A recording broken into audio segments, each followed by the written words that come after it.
Hey guys, so today we're talking about fat loss because let's face it, it's almost our number one goal almost universally. We want to use our body fat. So for the longest time we've been fed this whole calories in versus calories out myth. Believe me, I learned it in university and I was tested on it and I had to know it. But fat loss is not that simple. It's not that complicated, but it's not that simple either. So it's the hormones. Colin, my hormones are out of whack, and you know what? You're probably not far off. So let's talk about the hormones. So the food that we eat dictates our hormones, and our hormones dictate our ability to lose stored body fat. So let's talk about the big one, insulin.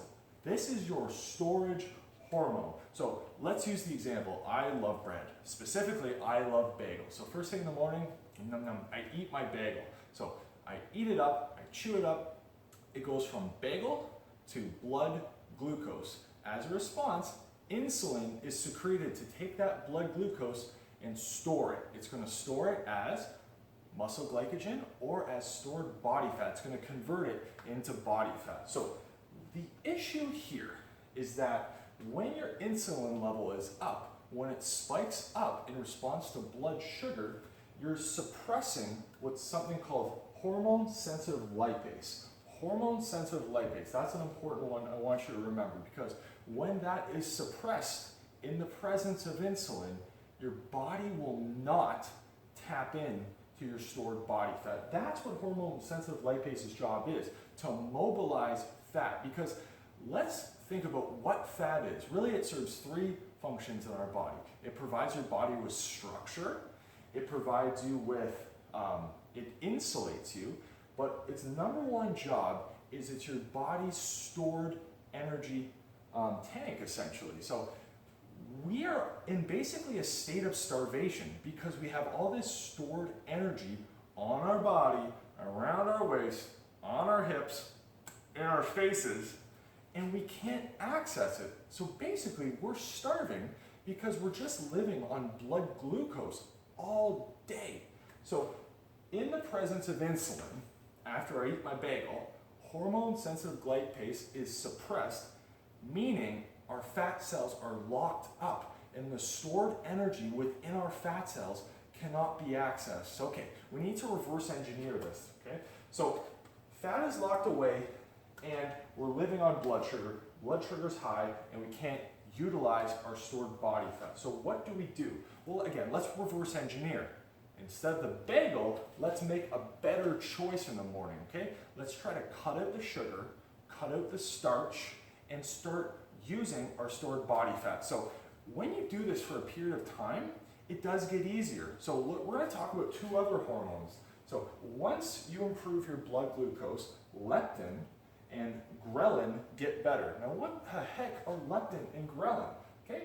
After you eat a meal, your fat cells produce a hormone called leptin, and they say, hey, we're full and we're no longer hungry. Okay?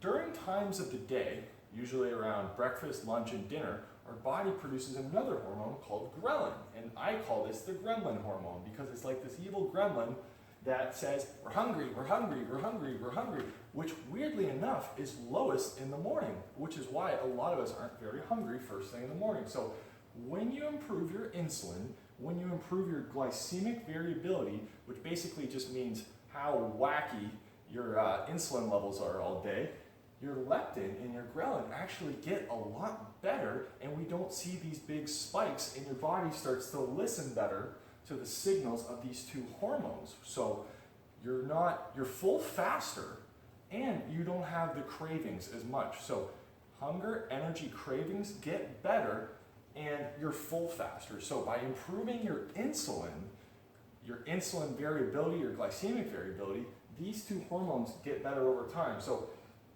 diet, there's about a million different ways to skin a cat, but what you'll see is that a lot of them have the same concept in common. They're all trying to improve your insulin levels. Okay, so let's talk about 4 strategies really quick. Here's a strategy called slow carb dieting. It was popularized by an author named Tim Ferriss, who wrote The 4-Hour Body. And I've used this strategy myself, and I do think it works really well for a lot of people. You don't hear about it much anymore, but basically, you're still consuming carbohydrates, but you're consuming them from sources that are higher in fiber and protein. So things like beans, legumes, some sweet potatoes, and a lot of veggies. So we don't cut out the carbohydrates, we're just making better carbohydrate choices. So for those who aren't interested in the keto approach, this is a really good way to go because it has a similar effect on your insulin levels. The next approach is very popular. It's the ketogenic approach, which I'm a big fan of because it's sort of a really good black and white approach. And you do start to feel a lot better after a few days, and people like that you do get those quick results. And it's very tough. Adherence is lower with a ketogenic diet, but it does work remarkably well. So with a ketogenic diet, a lot of people, a common mistake is they focus on the cheeses, the processed meats, whereas I would like you to focus more on the nuts, the seeds, the avocados, the eggs, the fish, things of that nature. Much healthier choice than eating a bunch of cheese and bacon, even though that's delicious. Third approach rather, is a fasting approach, whether intermittent or extended. An intermittent approach basically just means you choose an eating window.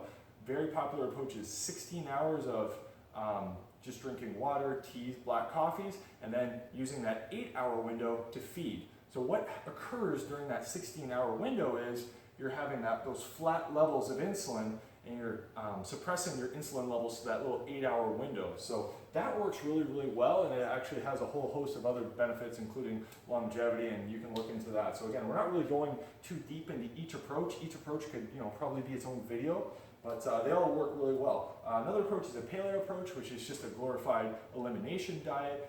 You're eliminating the things which cause inflammation in the body with a lot of people, either through intolerance, through allergy. We're kicking them out. So big ones are gluten, dairy, processed foods. Some people have an intolerance to eggs. 10% of people have an intolerance to eggs. Sometimes beans get removed. There's more.